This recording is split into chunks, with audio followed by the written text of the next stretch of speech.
Salut à tous, on se retrouve aujourd'hui pour une FAQ. Je vous avais demandé de laisser des questions lundi et mardi, donc c'était avant les matchs de Ligue des Champions, mais bon, il y a quand même pas mal de questions, donc si vous voulez en laisser, bien évidemment, je pense qu'il y en aura beaucoup sur le Paris Saint-Germain ou encore le Real Madrid, laissez-les sous la vidéo, on la fera la semaine prochaine. Nous on va démarrer comme d'habitude, il va me poser les questions, je vais répondre. Donc on va commencer avec AM, donc FAQ, tu les vois où le Real Madrid en Ligue des Champions? Donc moi je vais pas vous mentir, avant de jouer face à l'Ajax, pour moi l'Ajax, le Real n'allait pas gagner cette Ligue des Champions parce qu'il y a eu, on le sait, l'été dernier beaucoup trop de changements, mais par contre je mens pas, je les voyais bien quand même aller au moins jusqu'en demi-finale.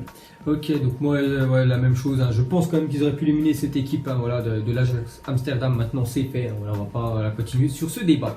Ensuite, penses-tu qu'ils vont acheter Hazard cet été? Oui, je pense vraiment que Hazard va quitter Chelsea pour rejoindre le Real Madrid. Je pense qu'il y aura beaucoup de mouvements du côté du Real. Pour moi, l'entraîneur ne sera plus présent, bien évidemment, à la fin de l'année. Gareth Bale aussi, pour moi, va quitter le club malgré le fait que son agent dise que tout se passe bien à Madrid. On n'est pas dupe quand même.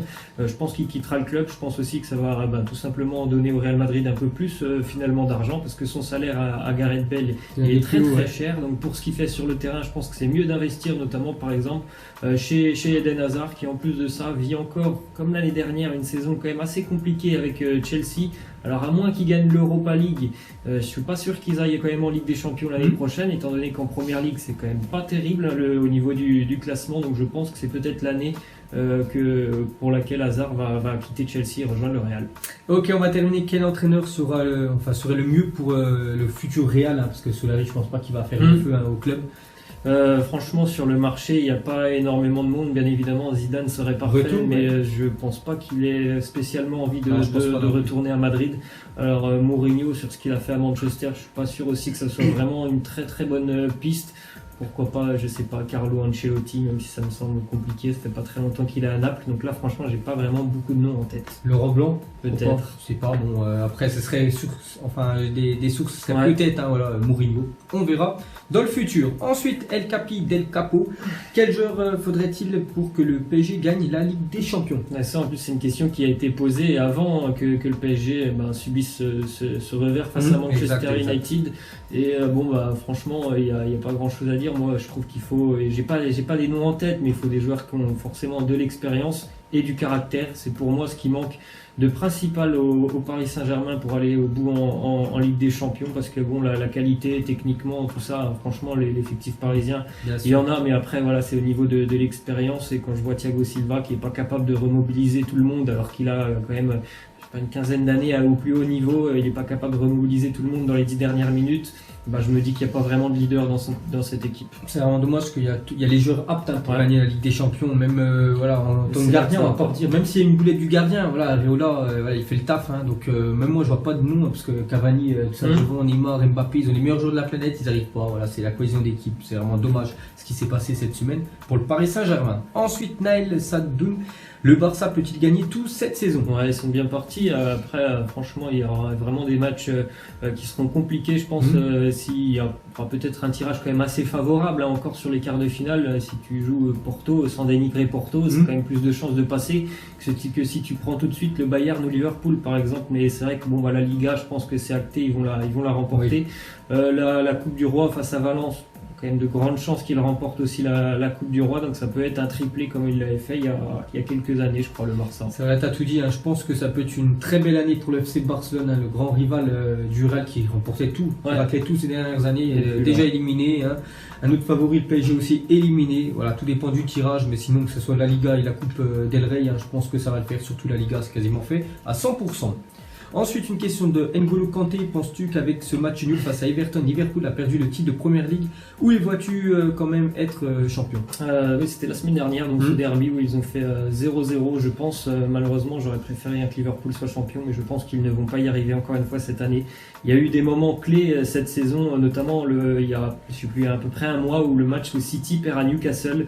Le lendemain, Liverpool recevait, je crois, Leicester. Ils avaient l'occasion, il me semble, de prendre 8 points d'avance. Ils n'ont pas été capables de le faire. Quand il y a eu des moments clés à chaque fois, ce que tu veux dire. Liverpool n'a pas su prendre ses points d'avance face à City. Et là, City revient hyper fort. Par contre, franchement, les deux, ils ont vraiment le même calendrier. Ils vont jouer à chaque fois les deux contre deux gros du championnat. Peut-être City qui aura vraiment un déplacement compliqué. C'est à Manchester, je crois, contre United. Sinon, franchement, ils vont jouer contre des équipes de bas de tableau, à part deux grosses réceptions. Mais malheureusement, sur la dynamique, je pense que City sera champion. Pour moi, je mettrais plus une pièce sur City. C'est quand même incroyable parce que Liverpool avait toutes les armes quand même pour être champion cette année. Bon, on n'a pas dit que c'est perdu. Ils peuvent faire aussi des faux pas City, mais voilà, ça tombe très bien aussi côté. Enfin, Liverpool, ça tombe très bien. City. Ensuite, Florian, elle te dit bonjour les frères.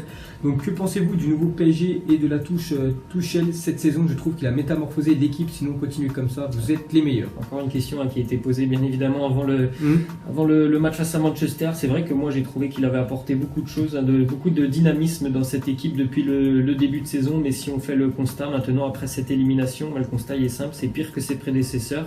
Parce que ses prédécesseurs, ils n'avaient pas perdu au moins la Coupe de la Ligue. Alors bon, je veux bien son excuse. Ils ont joué face à Guingamp, il y a eu 3 pénaltys. Mais voilà. Paris avait gagné la Coupe de la Ligue depuis ça faisait 5 ans, quelque chose comme ça, donc c'est un échec. La Ligue des Champions, il n'y a aucune progression, c'est un échec. Et en plus de ça, sur sa manière de gérer le match face à Manchester, là pour une fois j'ai été déçu de sa part. Pour moi, Kehrer doit dégager à la mi-temps. Et puis Draxler doit sortir avant parce que j'ai pas trouvé qu'il était assez influent. Donc c'est franchement là en espace de ce match face à Manchester, ça a été assez décevant ce que j'ai vu, alors que depuis le début de l'année je trouvais que c'était vraiment plutôt pas mal et beaucoup mieux qu'Emery. Après, faut pas oublier que l'entraîneur ne fait pas le jeu, mais c'est vrai que c'est lui qui apporte sa touche, on peut dire tactique, voilà. C'est lui qui fait l'équipe. Et c'est vrai que pour revenir sur le match du PSG contre United, moi Kehrer il serait sorti très tôt dans la rencontre. Ensuite, Lucas06, il te dit, penses-tu que Reims peut aller chercher l'Europa League liké pour qu'il voit? On a beaucoup de likes d'ailleurs sur cette question. En tout cas, déjà, on peut féliciter le Stade de Reims pour cette saison vraiment magnifique. On rappelle, il monte de Ligue 2. D'ailleurs, il avait fait un parcours incroyable en Ligue 2. Je crois une saison record aussi pour un champion de Ligue 2. Et une des meilleures défenses d'Europe. Après, je pense que ça sera compliqué parce que l'Europe, vraisemblablement, il n'y aura que la place de 4e pour aller chercher l'Europa League. Il n'y aura pas de 5e place, à moins que Rennes gagne l'Europa League. Enfin, il faudra un concours de circonstances et je pense pas qu'ils ne pourront rivaliser. Que ce soit avec Lyon ou Marseille, ils ne pourront pas rivaliser. Mais en tout cas, bravo pour cette superbe saison.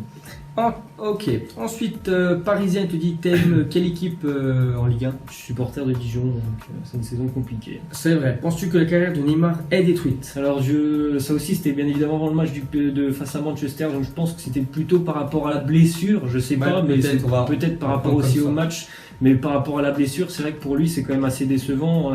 Ça fait 2 années de suite que lorsqu'il y a les grands rendez-vous pour Paris, il peut pas être là. Alors c'est ce qui me laisse penser que peut-être il a envie de retenter une saison de plus, parce que toi tu penses qu'il pourrait quitter le club cet été, parce que là peut-être qu'il se dit voilà, quand je suis pas là, il n'y arrive pas. Alors peut-être qu'il se dit si j'étais là, ça serait pas passé comme ça face à Manchester. D'ailleurs je pense que ça ne se serait pas passé comme ça. Mais non, sa carrière elle est pas détruite. C'est franchement dommage parce que c'est quand même un joueur qui est souvent blessé quand même. Il est un petit peu fragile quand même et c'est dommage. Mais non, bien évidemment il a encore un futur brillant devant lui. Ouais, comme tu as dit, moi je sais pas, parce que Nasser dit il va rester à 2000%, j'en sais rien. Je sens que Neymar a un peu quitté quand même le PSG, parce que ce qui s'est passé quand même cette semaine, j'ai senti qu'il était vraiment blasé, parce qu'ils vont plus rien jouer, ils vont juste jouer la finale de la Coupe de France et la Ligue 1, ils ont 20 points d'avance sur le deuxième. Donc je sais pas, mais voilà, c'est quand même pas très bon, on peut dire, Neymar avec le PSG pour la suite. Ensuite, Naïm Tech 59, donc penses-tu que le LOS peut aller en Ligue des Champions? Ouais, j'en suis quasiment sûr, ils ont plus que ça à jouer. Franchement, c'est une des équipes qui joue le mieux en Ligue 1, je vois pas pourquoi ça s'arrêterait alors qu'il reste 10 journées. En plus de ça, à 10 journées de la fin, ils ont, j'ai pas en tête, mais ils ont une bonne 12 points sur Marseille, ils ont un bon 12 points je crois d'avance sur l'OM, donc il faudrait vraiment une fin de saison cauchemardesque pour que Lille n'aille pas en Ligue des Champions, et je suis même persuadé qu'ils sont capables d'aller directement grâce à la 2e place. Et surtout, ils gagnent, en 2019, ils prennent plus de points qu'en 2018, j'avais des stats, ils prennent 2,5 points par match, je les vois pas du tout, en plus ils jouent plus que ça maintenant avec des joueurs exceptionnels, donc pour moi ils termineront 2e. Ensuite, Hatim, il te dit, tu penses que le Barça peut gagner la Ligue des Champions? Pour toi, Messi peut gagner le Ballon d'Or, liké pour qu'il voit? Ouais, on a répondu au Barça qui est capable bien évidemment de faire un triplé cette année. Et puis forcément, s'il y a un triplé ou ne serait-ce qu'un doublé pour le Barça, Sur ce qu'il fait actuellement, Lionel Messi, et depuis quelques mois, pour moi, franchement, cette année, ça va certainement être pour lui, puisque là, c'est vraiment incroyable le nombre de buts qu'il met, tout simplement, les triplés, les passes décisives, l'importance qu'il a. Donc je pense que oui, cette année, ça peut être une nouvelle fois un ballon d'or pour Messi. Et il y aura aussi la Copa 2019 voilà, qui va beaucoup jouer. Et si l'Argentine gagne, et il gagne tout voilà, avec le Barça, il n'y aura aucun souci. Ensuite, Edinson Bapa, il te dit, penses-tu que c'est la fin du règne pour le Real Madrid? Oui, forcément, c'est la fin du règne pour le moment. Et je pense que c'est vrai, ça va être vraiment une période creuse, peut-être pendant 1 an ou 2, parce que j'ai vu quand même des joueurs assez, on va dire, en difficulté sur ce match, et notamment Modric. Bon, certes, c'est le ballon d'or, mais c'est quand même beaucoup plus sur la fin de la carrière que le début. Pareil pour Toni Kroos, qui n'est plus du tout à son niveau. On sait les problèmes avec Varane, on sait les problèmes avec Marcelo, qui peut-être même d'ailleurs quittera le club. Ça fait quand même beaucoup pour le Real.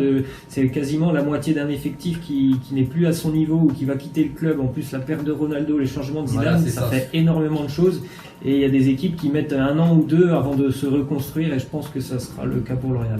T'as tout dit, pour moi c'est la fin de cycle du Real Madrid, avec ce départ de CR7 avec Zidane aussi qui avait amené ça touche.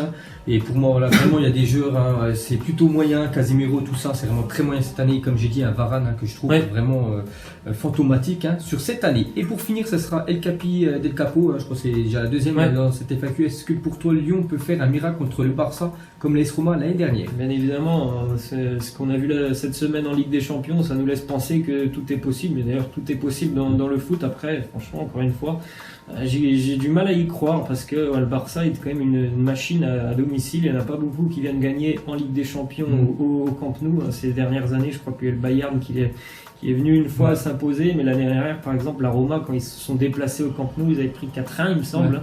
C'est bien ça. Alors là, oui, il y a eu 0-0 au match aller, mais bon, ça veut dire simplement que le Barça a besoin simplement de gagner ce match. Donc j'ai quand même du mal à y croire. La même chose, c'est très compliqué pour l'équipe lyonnaise. D'aller faire un résultat du côté du Barça, c'est vraiment l'équipe programmée pour les gros matchs. Et là, c'est quand même un gros match pour le Barça. S'ils veulent viser ce triplé, on peut dire historique, parce que c'est très compliqué à l'avoir, il faut gagner contre les meilleurs. Voilà, c'était la dernière question. Donc laissez en commentaire si vous avez d'autres questions, notamment, je sais, pour les supporters parisiens. Laissez tout ça, je regarderai ça dans la semaine et on verra ça pour la publier en fin de semaine prochaine. Voilà, nous on vous laisse, on vous dit à la prochaine. Ciao.